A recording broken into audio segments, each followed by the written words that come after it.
Hi, welcome back. You're watching Business Lunch. Now let's focus on the other news. And amongst them, tops is the fact that a lot of restrictions have been eased under the Unlock 4 guidelines, but cinema halls, swimming pools, entertainment parks and theatres will continue to remain shut. Anshu Sharma joins in with what she's picking up from her sources on these activities. Anshu. That's right. The government is not yet in favour of opening up cinema halls, swimming pools and entertainment parks on the back of an increase in COVID-19 cases. Please remember the next set of guidelines for unlocking will be released at the end of this month, that is September, and any decision will depend on the number of cases we see during this month. Now, on the clarity on serving alcohol, we understand that restaurant hotels are allowed, and it is now up to the states to decide on the standard operating procedure for allowing hotels and restaurants to serve alcohol. Now, Ministry of Home Affairs, in its fourth unlock guidelines, which were released on August 29th, has lifted the prohibition of consumption of liquor, pan, gutka, tobacco, etc. in public space. Now, this was prohibited in the Unlock 3 guidelines. So we'll have to wait and watch out for the fifth unlock guidelines at the end of the month. Back to you. All right. Thanks so much, Anshu, for those details. Let's take it across to the chatter on GST collections. Then let's take it across to my colleague Timsi Jaipuria, who has some details on what the GST collections could look like for the month of August. Timsi, it's going to be extremely pertinent given the kind of fire we are seeing between the centre and the state on the GST amount. Well, that's right. When we look at the GST collections and what sources are indicating that the collections reported in August seem to be in the range of 86 to 88,000 odd crore rupees.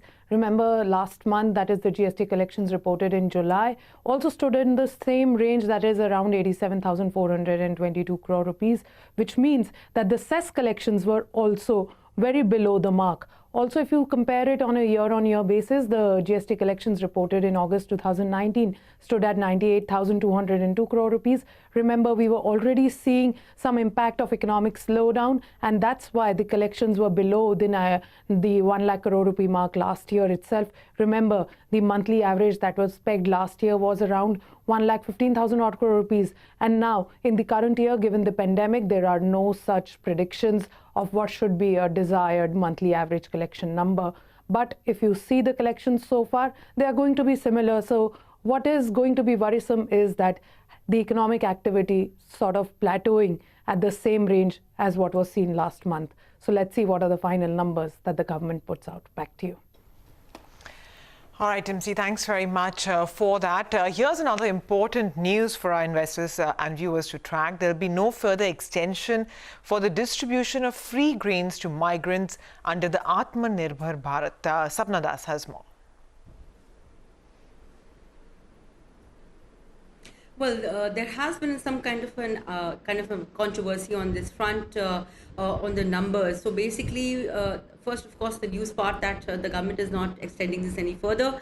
The call over here is very clear in terms of the numbers that the saturation point has been reached. Earlier, the center had estimated the total migrant population that could benefit under this free food grain scheme under the Atmanirbhar program was 8 crore, but what has actually turned out is that the migrant population estimated by states was at 2.8 crores, maximum up to 3.3 crores, and this number has already been met. Plus, if you look at what happened post half of May and June, so from July onwards, over a period of time, the lockdown started lifting. So a lot of migrants also returned to their place of work. Hence, the additions in the migrant population that could benefit from the scheme started tapering off very sharply. If you look at the July additions, so you had 2.3 crore migrants in the month of May, 2.8 in the month of June, and then from July onwards, the numbers have really slided off completely.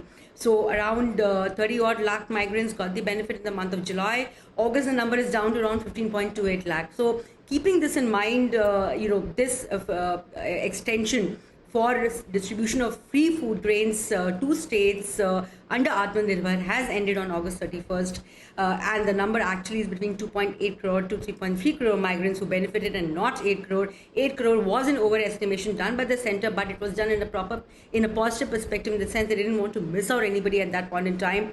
Plus, also look at the gap in the food grains lifted and distributed. Around 2.4 LMT food grains actually distributed, and the grains that were lifted were around 6.8 LMT. What the states are going to do about that is something that we have to find out and report on. All right. Thanks so much, Sapna, for getting us those details. Now, remember, it's the first day of the month of September, and it's also the day when we get you the auto sales number. In fact, taking a look at Mahindra & Mahindra as well as Ashok Leyland, both the stocks are up after reporting their auto sales number for the month of August. And they have been better than expected overall. Sonia Shenoy is right here with all the details. Tell us, Sonia. Well, thanks a lot for that. So the big takeaway really is that the auto sales for the month of August have been much better than what we've seen in July across the board, whether it's passenger vehicles or even tractor makers.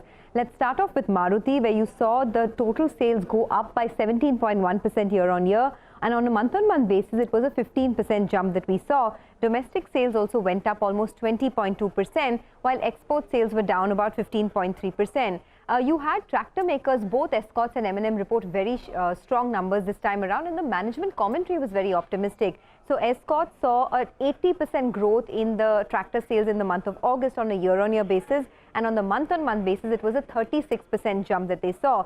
The management said that the market sentiment is highly positive. A good monsoon, a better Kharif sowing, and crop prices are holding up, which is something that has boosted sales this time around. They also remain very optimistic for the festive season, and there's a good supply of retail finance. Apart from that, M&M, as I pointed out, the August sales were better than expected. Auto sales were down about 16% year-on-year, but tractor sales went up 65% on a year-on-year basis, coming in at 24,458 units. The management said that there's a good recovery in demand both for SUVs as well as pickups.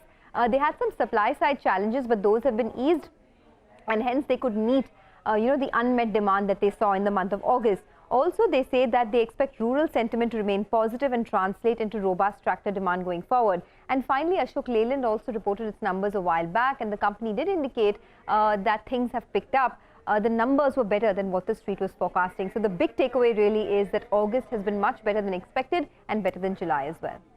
All right, good to know. A quick break then, but on the other side, we're going to take you through the latest development on the India-China standoff at the LAC Stadium.